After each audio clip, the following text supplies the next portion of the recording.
तरक्याती मंसूबों का महवर अवामी फलाह बहबूद होना चाहिए। बड़े तरक्याती मंसूबों की मुइना मुद्दत में तकमील यकीनी बनाई जाए। निगरान वज़ीर आज़म अनवारुल हक काकड़ की ज़ेर सदारत कौमी इक़्तिसादी काउंसिल का इजलास 6 निकाती एजेंडे पर गौर किया गया।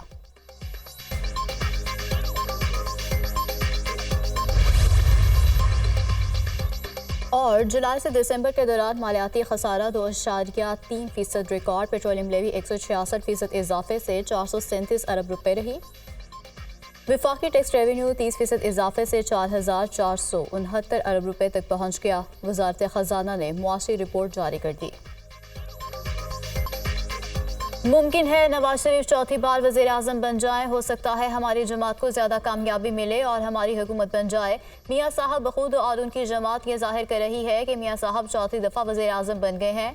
पाकिस्तान की अक्सरियत मियाँ साहब को वज़ीर आज़म नहीं देखना चाहती। हो सकता है अवाम 8 फरवरी को सरप्राइज़ दें। साबित कर सकता हूँ कि आज मुल्क में जो गुर्बत और बेरोज़गारी है ये नवाज शरीफ की वजह से है।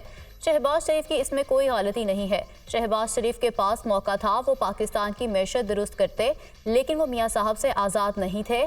शहबाज शरीफ ने नवाज शरीफ की वजह से IMF मुआहदे में ताख़ीर की। हर फाइल को मंजूर करने के लिए लंदन से इजाज़त लेना पड़ती थी। पुरानी सियासत और सियासतदानों को हटाने की जिदोजहद कर रहा हूँ। अवाम से अपील है, नई सोच का इंतखाब करें। PP चेयरमैन बिलावल भुट्टो जरदारी की दुनिया न्यूज़ के प्रोग्राम ऑन द फ्रंट में गुफ्तगू।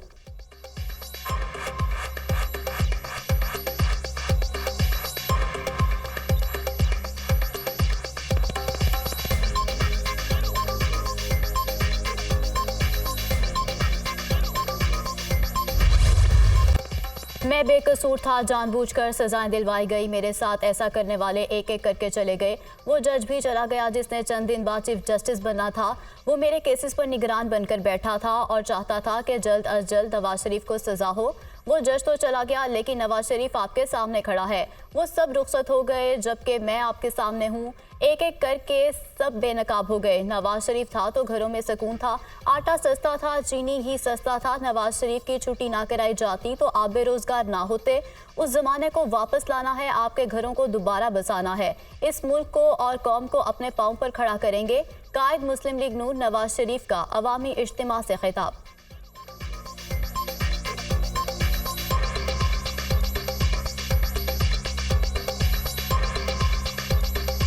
इलेक्शन कमीशन के मामलात में मुदाखलत नहीं करेंगे। लोगों को गलत फहमी है कि इलेक्शन कमीशन मातहत इदारा है।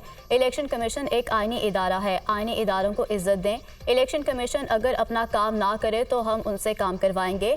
चीफ जस्टिस काजी फायज ईसा के रिमार्क्स। नवाबजादा जमाल रईसानी के कागजात नामजदगी की मंजूरी के खिलाफ अपील पर समाअत। सुप्रीम कोर्ट ने एतराज़ कुनिंदा की हाईकोर्ट के फैसले के खिलाफ अपील वापस लेने की बुनियाद पर निपटा दी। नवाबजादा जमाल रईसानी इलेक्शन लड़ने के लिए अहल करार। मुझे तो मालूम ही नहीं कि मेरी जानिब से कोई एतराज़ दायर हुआ है। एतराज़ कुनिंदा आपने एतराज़ ही नहीं किया तो कागजात कैसे मुस्तरद हो गए। जस्टिस मंसूर अली शाह का इस्तिफसार। अदालत ने मुतालिका रिटर्निंग ऑफिसर को इंतखाबात के बाद तलब कर लिया। सरदार अख्तर मेंगल को आम इंतखाबात में हिस्सा लेने की इजाज़त मिल गई। सुप्रीम कोर्ट ने हाई कोर्ट के फैसले के खिलाफ अपील खारिज कर दी। ताहिर सिद्दीक को भी इलेक्शन लड़ने की इजाज़त दे दी। सुप्रीम कोर्ट ने ताहिर सादिक के कागजात नामजदगी मुस्तरद करने के खिलाफ अपील मंजूर कर ली।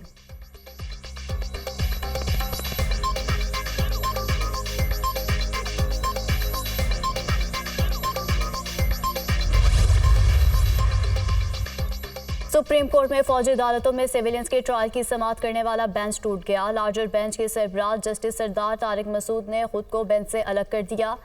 जवाद एस ख्वाजा के वकील का बेंच पर एतराज़। बेंच की दोबारा तश्कील के लिए मामला जजेस कमेटी को भेजने की इस्तदा। अगर हमने केस सुनना ही नहीं तो दलाइल ना दें। हम पर एतराज़ उठाया जा रहा है, केस से अलग हो जाऊं। जस्टिस सरदार तारिक मसूद के रिमार्क्स। नए बेंच की तश्कील के लिए मामला जजेस कमेटी के सपोर्ट कर दिया गया।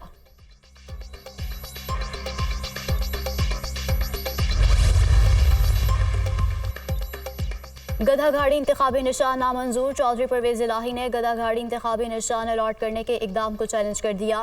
साबिक वज़ीर आला ने मोर के इंतखाबी निशान के लिए लाहौर हाई कोर्ट से रुजू कर लिया। लाहौर हाई कोर्ट ने इलेक्शन कमीशन को कल के लिए नोटिस जारी करके जवाब तलब कर लिया।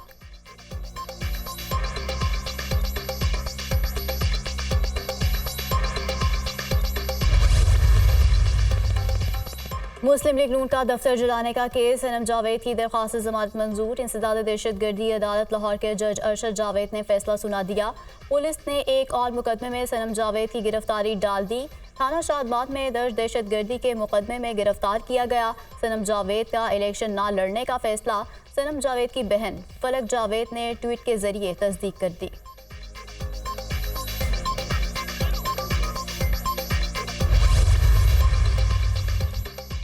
इलेक्शन कमीशन ने कराची में 2 सियासी जमातों के दरमियान तसादुम का नोटिस ले लिया। सवाबी में पोस्टल बैलेट पेपर छीनने का भी नोटिस।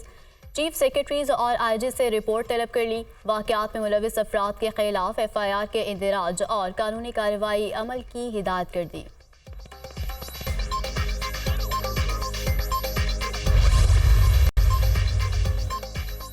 बानी PTI और बुशरा बीबी के खिलाफ तोशाखाना केस में अहम पेशरफ्त। अदालत ने मुल्जिमान के वकला का जराह का हक खत्म कर दिया। अदालत कल बानी PTI और बुशरा बीबी का 342 का बयान रिकॉर्ड करेगी। बानी PTI ने वकील तब्दीली की दरख्वास्त दे दी। प्रोसिक्यूशन की जानिब से वकील तब्दीली की मुखालफत। तोशाखाना केस में 10वां वकील तब्दील किया जा रहा है। केस को इल्तिवा में डालने के लिए बार बार वकील तब्दील किए जा रहे हैं। वकील नैब अमजद परवेज।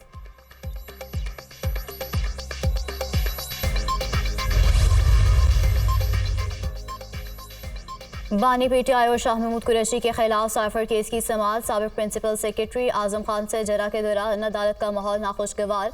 शाह महमूद कुरैशी और बानी PTI गुस्से में आ गए, शोर शराबा शुरू कर दिया। मामले की संगीनी को देखते हुए जज को कार्रवाई कुछ देर के लिए मौखर करना पड़ गई। साइफर केस के अहम गवाह आजम खान पर स्टेट डिफेंस काउंसिल ने जरा मुकम्मल कर ली। शाह महमूद कुरैशी का स्टेट डिफेंस काउंसिल पर एतराज़। आप खामोशी से बैठ जाएं वरना आपको कमरा अदालत से बाहर निकाल दिया जाएगा। जज अबुल हसनात के रिमार्क्स। बानी PTI और शाह महमूद कुरैशी ने ऑफिशियल सीक्रेट एक्ट अदालत के जज पर अदम एतमाद का इजहार कर दिया।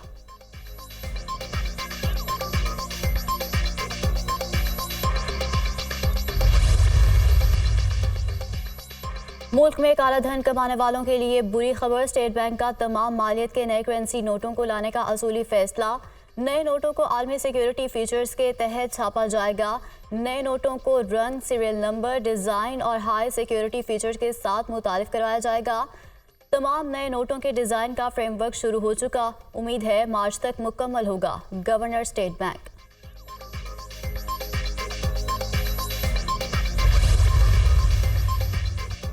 शरह सूद 22% पर बरकरार। गवर्नर स्टेट बैंक ने नई मॉनेटरी पॉलिसी का बाकायदा ऐलान कर दिया। 6 माह में ज़र मुबादला ज़खायर $8 अरब से बढ़ गए हैं। तमाम बैरूनी अदायगियों के बाद ज़र मुबादला ज़खायर बढ़े हैं। आइंदा 2 माह में महंगाई की शरह में वाज़ेह कमी आएगी। रवा माली साल GDP की शरह 2 से 3, महंगाई 25% तक रहने का इम्कान है। गवर्नर स्टेट बैंक की गुफ्तगू।